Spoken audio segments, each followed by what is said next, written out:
Greetings, Ranger fans, and welcome to another edition of Database Rangers Power Reviews, where I take a look back at all of our classic episodes of Database Rangers Power Reviews as we count down the 100 weeks to the 100th and final episode of the series. So, welcome to those of you already in the chat. Welcome Lex, welcome Scott, welcome Jenny, welcome Chris. Good to see you all. Hope everyone's doing well. Looks like Lex has been enjoying the Owl House. So, in terms of updates on my end, not too much new stuff this week. I had been planning a lot of filming stuff for last week that ended up getting pushed to next week.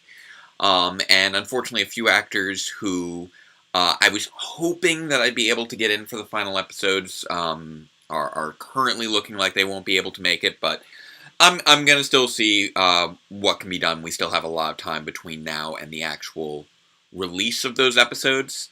But for right now, it looks like I'm going to have to be pushing through without a few of them.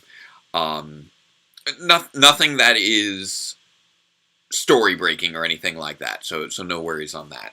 But progress is continuing to chug along. I was doing some work this week on some scripts that still needed completion, as well as just doing some overall file management with the thousands upon thousands of files that I've accrued over the course of the last almost 9 years of doing this series. I hope that everybody everybody who was able to check it out enjoyed the Worlds Elsewhere Cabaret last weekend. I had fun emceeing, and I hope that that you guys enjoyed my my parody music video performance in that. Things not scrolling down. There we go. Welcome, Tina. Good to see you. Also, I did finally get a chance to sit down and read Edge of Darkness, which I realized I hadn't mentioned before. Was very good, but I am torn because I'm trying to decide to what degree I want it to impact my continuity, because there are definitely aspects of the lore revealed in that, Phantom Ranger one-shot comic that do clash with the backstory that I've always had in mind for him. That being said, I was also working specifically with the mythology of the series and not the mythology of the comics, which has a whole lot of story that didn't exist when I originally started writing Power Reviews, and let alone and actually didn't even really exist when I had already started work on year 3. So I'm trying to decide how much to let that impact things, whether I want to change things, whether I want to leave things out, whether I want to just ignore the continuity of the comics. I'm not really sure yet. I may need to get myself a little bit more caught up on some of the other comics as well, which I really fell behind on during the course of the of sort of the lockdown from the pandemic, and then my local comic book store unfortunately shut down. So although I did get the Humble Bundle, and that is helping me big time with getting caught up on the comics, I still got to track down like the last 6 months worth, which is still a fair bit. Welcome, Dave. Welcome, Dan. Welcome, Devious. I kind of blurred your names together there. Alright, now this episode that we are going to be checking out next is definitely a game changer of the series, so I'm glad that you guys were able to join us for that. I don't know if RJ and I will be watching the new Space Jam movie or not. I've been definitely enjoying just the absurdity of all the trailers surrounding that movie. But we should be getting into our commentary here, so before we do, as always, our 3 equally non-controversial phrases. So, number 1, say it with me, chat. Black lives matter. Number 2, say it with me, chat. Fascism is bad. And number 3, say it with me, chat, superheroes are fun, and we are about to continue our journey through the weird and wonderful Power Rangers universe with episode 35 of Database Rangers Power Reviews, our review of Power Rangers in Space episode 35, Silence is Golden. And I will say that the fact that these were both, respectively, episodes 35 was just more of a happy coincidence than anything else. Silence is Golden was one that I had chosen well in advance. But this was one of the first episodes that was really heavily planned out with heavy coordination, like more than a week in advance.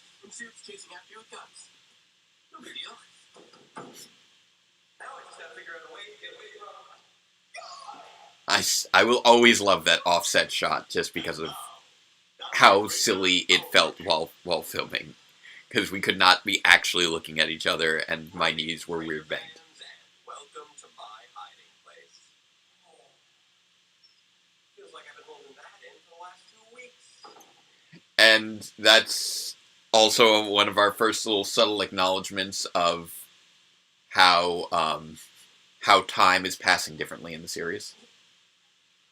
Okay, no more talking to myself. Just gotta be quiet. And now the voiceover is in full effect. Also, if I recall correctly, I don't think that either of those people were other people. I think those were just me walking by twice. There's something I can focus on. I'll just keep my mouth shut and my mind focused on episode 35 of Power Rangers in Space.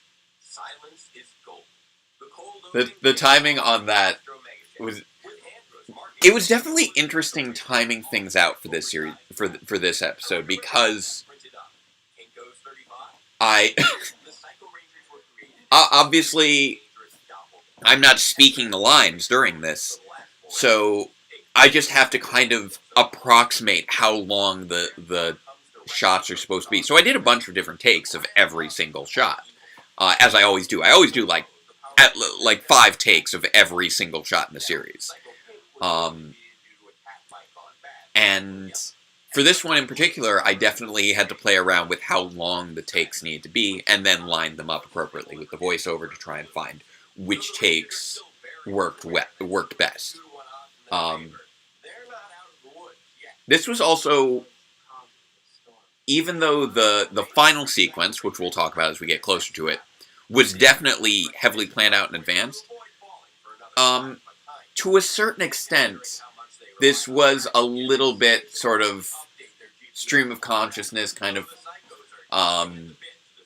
rolling through. If I recall correctly, I think I basically, when writing this, I basically just took my laptop to location, walked around, and I'm just like looking at different things. I'm like, that I want to use.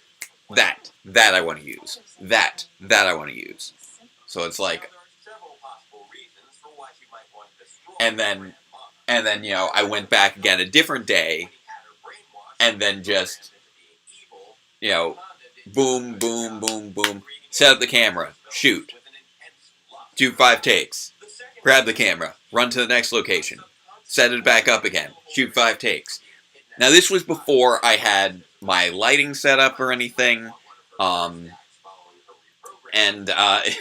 if I recall, and this was before I got my full-sized tripod, so I just had my first tripod, which was tiny, and yes, I did empty out that fridge and crawl inside of that fridge, but that is not actually our fridge. That was a fridge on the college campus where I do all of the Alphabet Soup filming. That was our college theater.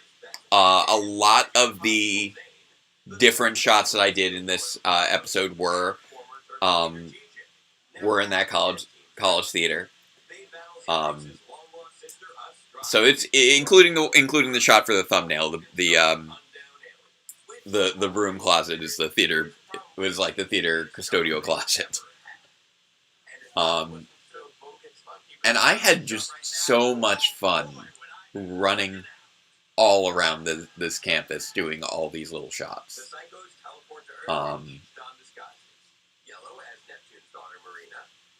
But I had the general outline of what I wanted my plot to be for the summer season worked out before I selected which episodes I wanted to do. I knew that the first one had to be Dr. K, because that was the introduction of the alphabet soup arc. And then I was thinking, okay, I'm trying to escape. What would be appropriate for me trying to escape?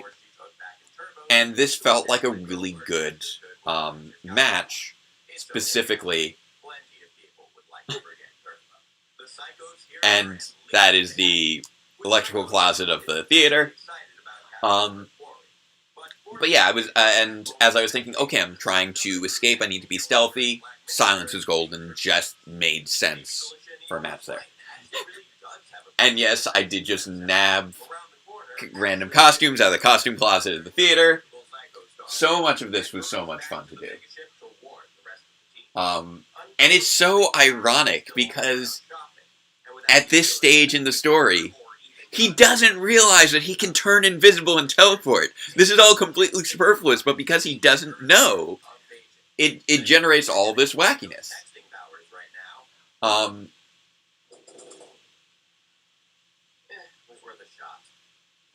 And that is...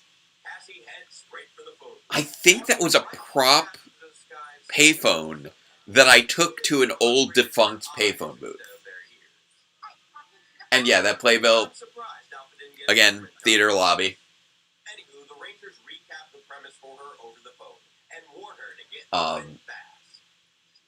There were just so many just fun things to shoot in this.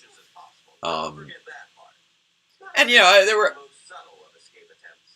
And that was definitely difficult. I did literally climb my way up into that ceiling area.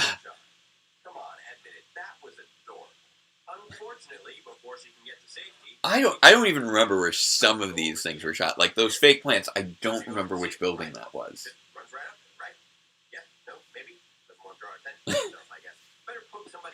Oh, baby carriage scenes in Power Rangers are always so crazy. Okay, as as a new father, this scene is is even more uncomfortable for me now.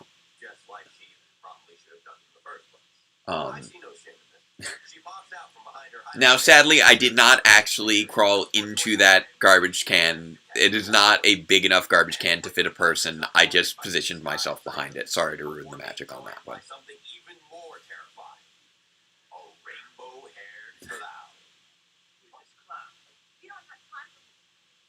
Oh, Lex, why would you watch that?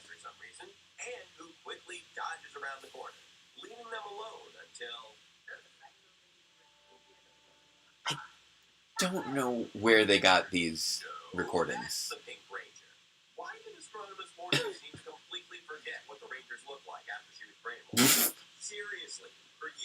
I can't remember if that door... I think I may have just forgotten to fully lock that door and then just kind of rolled with it when it started moving. That is very fair, Jetty. Scott with the baby in RPM was very uncomfortable. I also, again, really loved doing these deep dives into the seasons by using the episode I was reviewing as an entry point that allowed me to address all these different points of context. You know, I got to joke about Astronomos and all these other things, and I knew I wasn't going to be able to get to all these episodes of Power Rangers in Space. As much as I love the season, there was only going to be so much room to cover things. And as you may expect, there is some Power Rangers in Space coming up in year 3, as would be expected.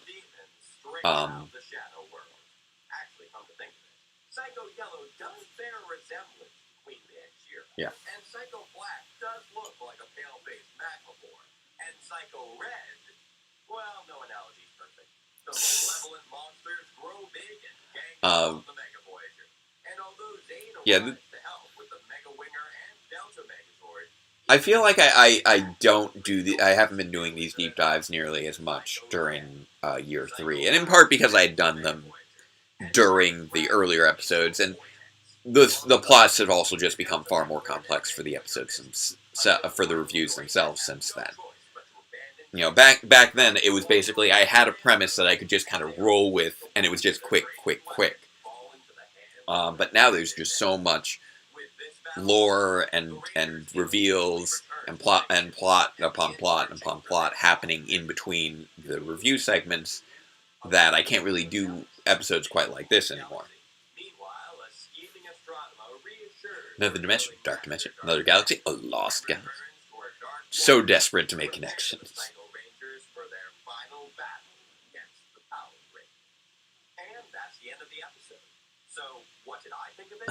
And I even still have to do that same motion with my hands.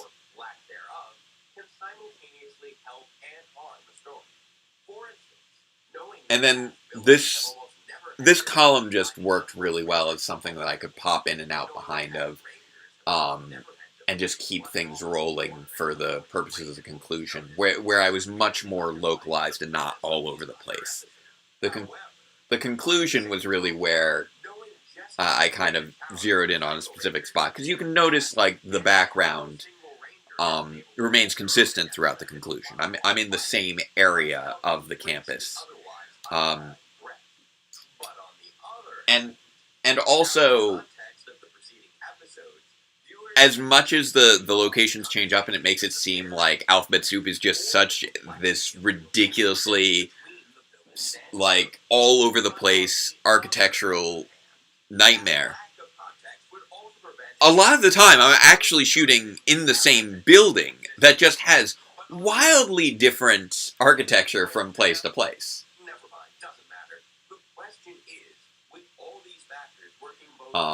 Like you can see, like even in this shot, the brickwork on the wall that I'm against versus the brickwork of the wall that's behind me is completely different.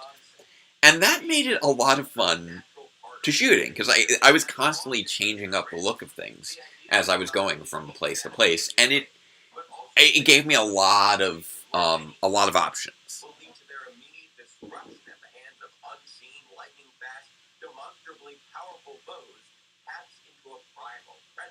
And yet there was definitely that one bit where the whole context of how they should know the Rangers' identities, but they don't, is always kind of fascinating to me during the Psycho Ranger arc.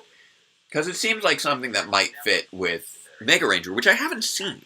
I would like to see Mega Ranger at some point. But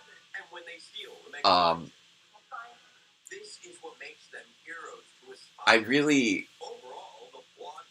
did. I suspect that it was the lack of knowledge of their identities made more sense there.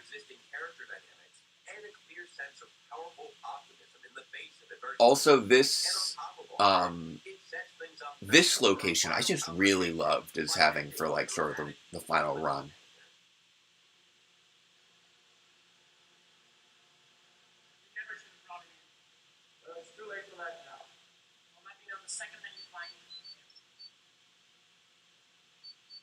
And I'm getting the call from Mayo, because I finally get service.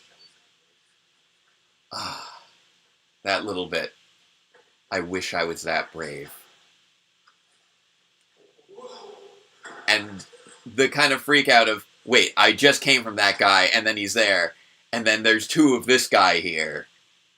And this whole sequence is just so disorienting, because there's so much doubling.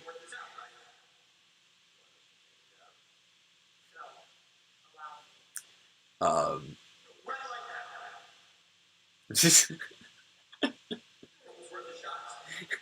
it's funny because that's a carryover from the previous episode. And then, boom! This whole sequence, I worked out so much in advance. I basically just went into this hallway, And I went through, and I'm like, okay, where am I going to have people coming from? I need to be surrounded. All right, I gotta have 2 people coming this way. I'm gonna have more people coming this way. I'm gonna have people coming this way. Okay, how would I disarm these people? How would I disarm these people? How do I keep it moving so that there's no chance for anyone else to get on me? And the kick. That kick. Yes, that is me obviously doing that kick. And that sudden disturbing shift of not knowing what just happened and looking at all the unconscious Alphabet Soup agents and just running out the door.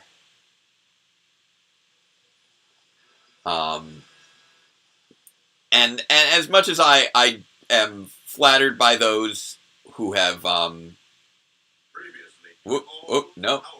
we're not trying to replay. I'm trying to stop it. There it goes. Okay. So I have been very flattered by people who have said that fight sequence is better than some fights on the show. It's not true. I'm not going to pretend that this is at the level of quality that the fights on the show are. I'm not a professional stuntman. Most of my soup agents aren't, like professional stuntmen. None of them are professional stuntmen. A few of the soup agents I've worked with are, whoop, dang, it's starting to replay again. Let me stop that. A few of the soup agents that I work with are fight coordinators in the theater community. One of the main soup agents, the one who is right next to Guy, who's like, you want us to take him out, who is chatting with Guy, that's my good friend Ron, who actually officiated our wedding, and he also made our wedding bands as well. Very talented guy, whole bunch of skill sets, among them being fight choreography, specifically stage theatrical combat choreography. So I wanted to have him involved with that fight to make sure that he could critique any issues that it had. And I wanted to try and really just have it hit with just the sudden surprise of it, which I think really succeeded. Like, everybody in the comments when that episode dropped was shocked, because there was nothing to indicate that the show was going to have action sequences. And there were, we were 35 episodes in. You would have thought that would be something that would have been established early. But it was one of those things where the character had never been in that situation. And even though it seemed out of character for him to have that ability, he'd never been put in that context. And then suddenly you see, okay, there is, again, more to this character than what we know. And I always wanted to keep having those kinds of reveals for as much as the series as possible. That there's always more to these characters than what we might imagine. I will say that kick, as proud as I am of it, there is one little issue with that shot. And if you go back and watch it, little bit that made it through. If you look closely enough, you might be able to just barely make out the top edge of the chair that I'm standing on in order to get that extra height. Like, obviously, I am kicking very high, but I wasn't going to try and do a jump kick. Neither me nor Dave are experienced enough with stunt choreography that it made sense for me to try to do a jump kick to the face. It just seemed far too risky. We didn't want to try that. And I actually even edited that shot slightly because there was a bit more offset between the kick and his reaction. He reacts a little bit early from the kick. And I actually edited things a little bit to change the timing so that it would look like it was a lot closer and actually colliding with his face. So that was a bit of post-production work to make that kick hit just that little bit more. I also slowed it down a little bit so you could see it in a little bit more detail. So there was a lot that went into that.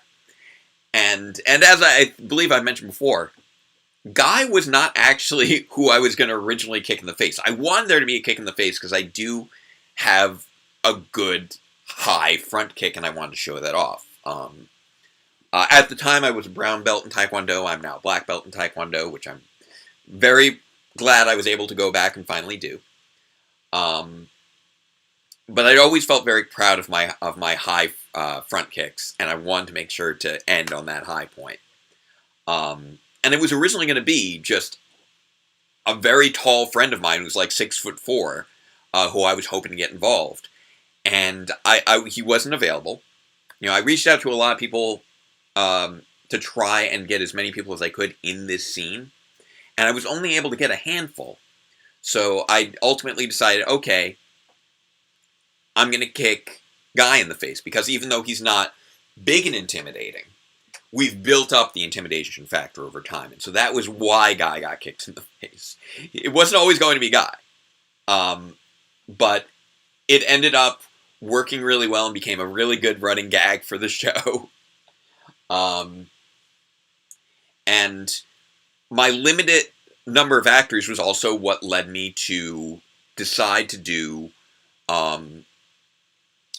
to do the doubling of the characters for the fight sequence. I was originally going to try and have it be like 6 people because I felt like a good round number of people to have in the fight sequence. But I couldn't get 6 people together.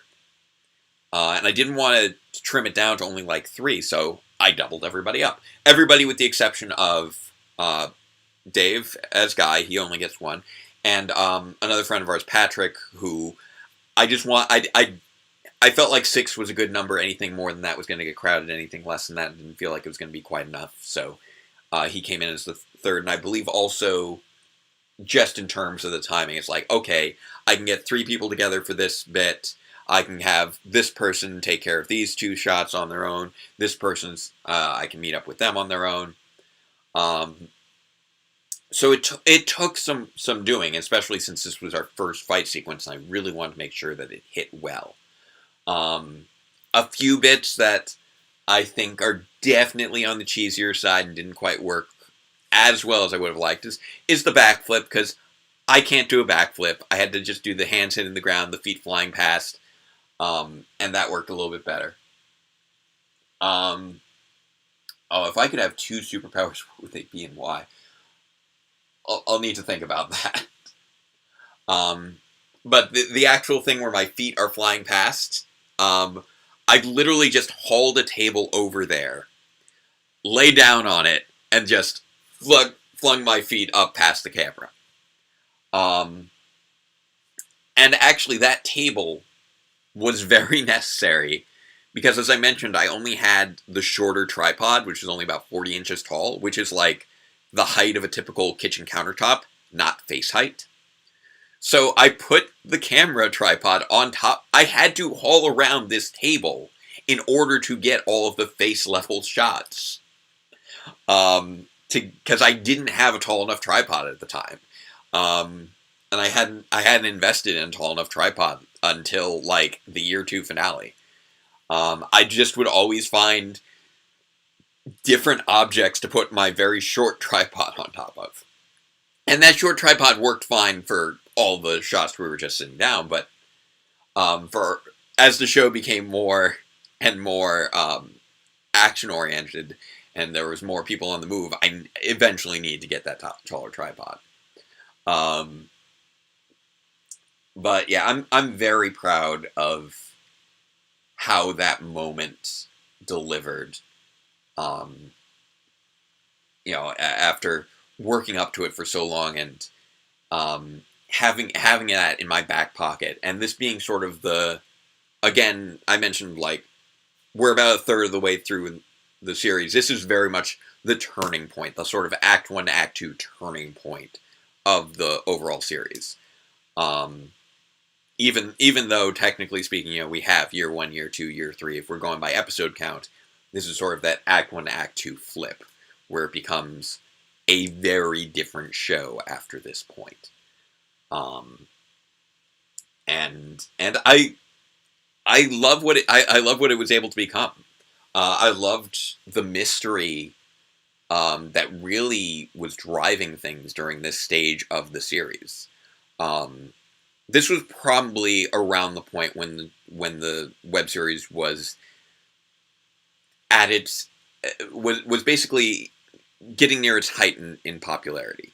There was the big ramp, like the summer season is probably the string of episodes with the highest view counts of the show. And then one of the biggest episodes is obviously the big year 1 finale with the reveal of the Phantom. But unfortunately, after that, the end of year 1, things did kind of start to dip down, especially after I wasn't able to get the episodes out as quickly because they were getting so complex, and then I had to take a 2-year break because I started teaching, and at year 3, when all is said and done, will be 20 episodes that will have taken 5 years to release. Whereas here, I did 20 episodes in like 6 months, which is insane. So if I could have 2 superpowers, what would they be and why?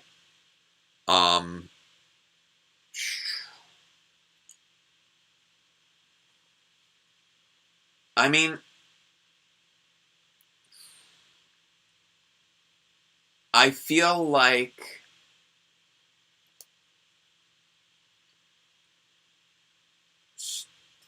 teleportation would be really nice because I hate commuting. And go with some sort of temporal manipulation powers. Let's go with that. Because if you can teleport and you can manipulate time, you can do a lot with that, with just that ability, those 2 abilities. That being said, ask me on a different day and my answer might change. And those are pretty close to Phantom's abilities. He's obviously has the invisibility factor, but teleportation, obviously, and we've seen that he's immune to effects of temporal distortion to an extent, to a greater extent than others, that he can actually perceive them and operate outside of them. And then he has his reality manipulation powers that I've gotten the chance to play around with. But yeah, it's frustrating trying to figure out how my version of the Phantom aligns with the comic book version, simply because my version of the Phantom has a clear ability to morph and demorph,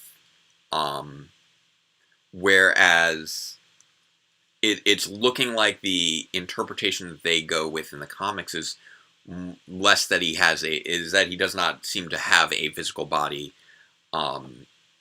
beyond his suit, which presents which is obviously a legitimate interpretation, but doesn't necessarily jive so well with the interpretation that I went with, which gave him backstory, which gave him an alternate identity. Sorry. And I keep playing around with how those 2 things may or may not be able to be reconciled. I am still finishing a few of the scripts, including one that does go heavily into some major reveals for him and the series as a whole. So I'm not quite sure whether or not I want to incorporate that interpretation of the character.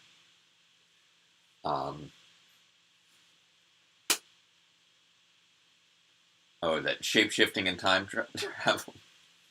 That's fair. Oh man, shapeshifting would be convenient because then I wouldn't have to worry about any other actors' availability. I could just be everybody. Uh, shapeshifting and time travel. You know what, Lex? If I had those, that would make my job here so much easier because then I could just be all the actors and not have to worry about anyone's availability but my own, and I'd have all the availability because I could just keep time traveling. That would be a lot of fun.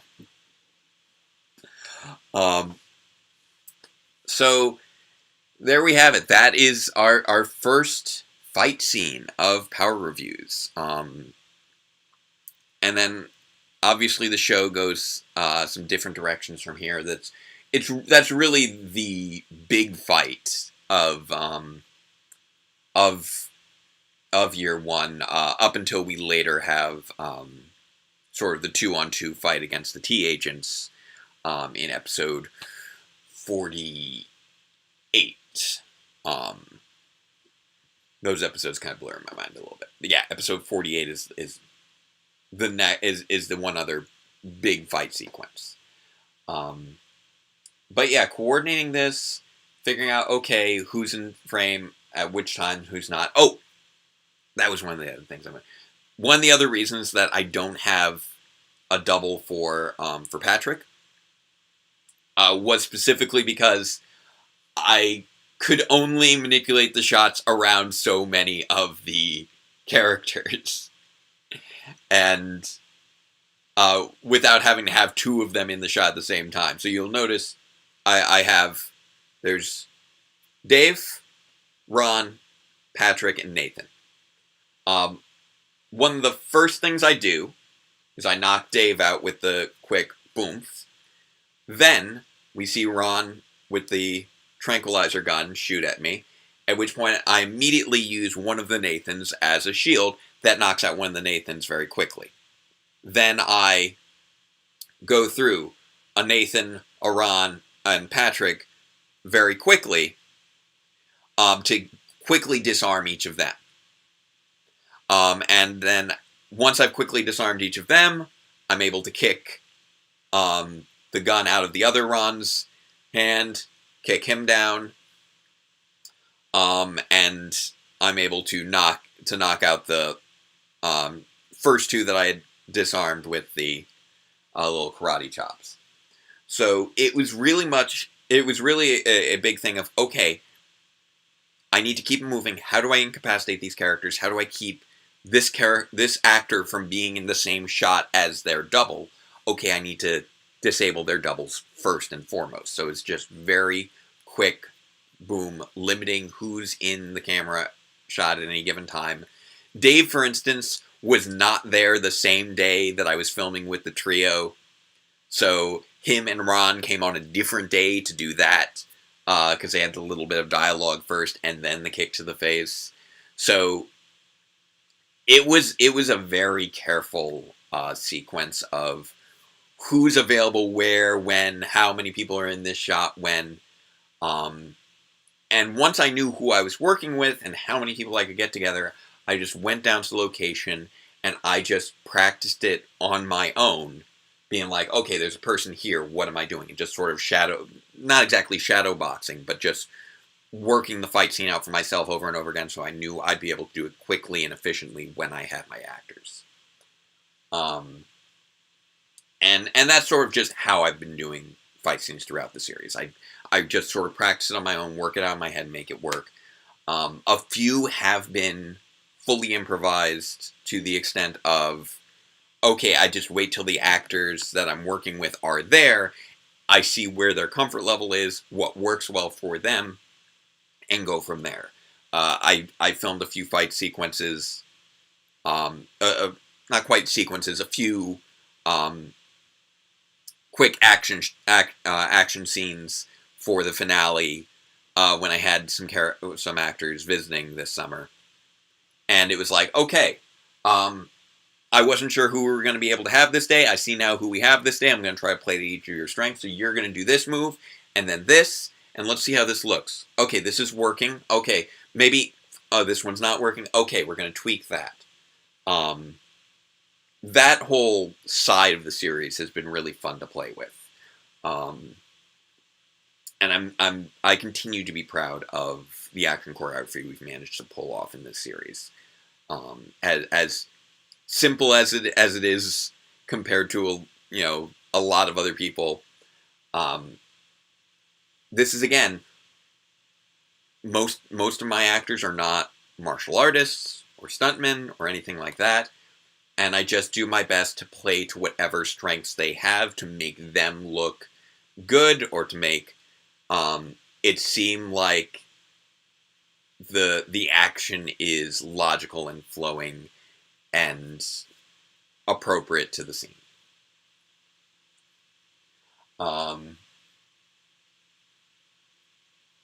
And I don't. Oh, okay. I'm sorry. I was just kind of trying to catch up on what's going on in the chat, and it looks like it's gone off in a different direction than I'm not. So I was almost saying goodbye, and then I got on this whole tangent about the fight scene.